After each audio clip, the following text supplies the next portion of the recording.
গ্রামীণ বাংলার এক অমূল্য ঐতিহ্য মাথাল। মাতলা, মাথাইল বা টুপি এক এক অঞ্চলে এক এক রকম নাম হলেও এর ব্যবহার ও গুরুত্ব ছিল এক ও অভিন্ন। অনেকে একে কৃষকের টুপি নামও চেনেন। রোদ, বৃষ্টি আর ঝড় থেকে কৃষককে রক্ষা করাই ছিল মাথালের মূল কাজ। প্রাকৃতিক উপকরণ বাঁশ ও শাল পাতা দিয়ে তৈরি এই মাথাল ছিল সম্পূর্ণ পরিবেশ বান্ধব। কৃষিকাজের ইতিহাসের সঙ্গে মাথালের ইতিহাস ওতপ্রোতভাবে জড়িত আছে। একসময় গ্রাম বাংলার মাঠে মাঠে দেখা যেত হালের গরুর সামনে কাঁধে লাঙ্গল, কোমরে গামছা বাঁধা আর মাথায় বাঁশ ও শালপাতার মাথাল পরা কৃষক। ধান কাটা, চাষাবাদ কিংবা রোদ বৃষ্টি ঝড়ে মাথালের ছায়াতেই কাটত কৃষকের দীর্ঘ কর্মঘণ্টা।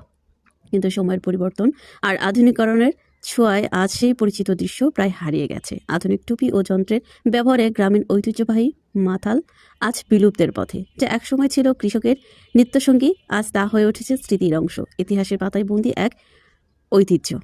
তবে আশার কথা, এই মাথাল আজ নতুনভাবে ফিরে এসেছেন ডেকোরেশন ও নান্দনিক শিল্পের কাজে। গ্রামীণ সাজসজ্জা, রেস্টুরেন্ট, হোম ডেকোর কিংবা ঐতিহ্যবাহী প্রদর্শনীতে মাথাল ব্যবহারের মাধ্যমে আবারও তুলে ধরা হয়েছে আমাদের শিকড়ের গল্প। গ্রামীণ ইতিহাসের এই নিঃশব্দ সাক্ষী মাথাল শুধু একটি ব্যবহার সামগ্রী নয়, এটি কৃষকের জীবন সংগ্রাম, প্রকৃতির সঙ্গে সহাবস্থান ও বাংলা সংস্কৃতির এক জীবন্ত প্রতীক।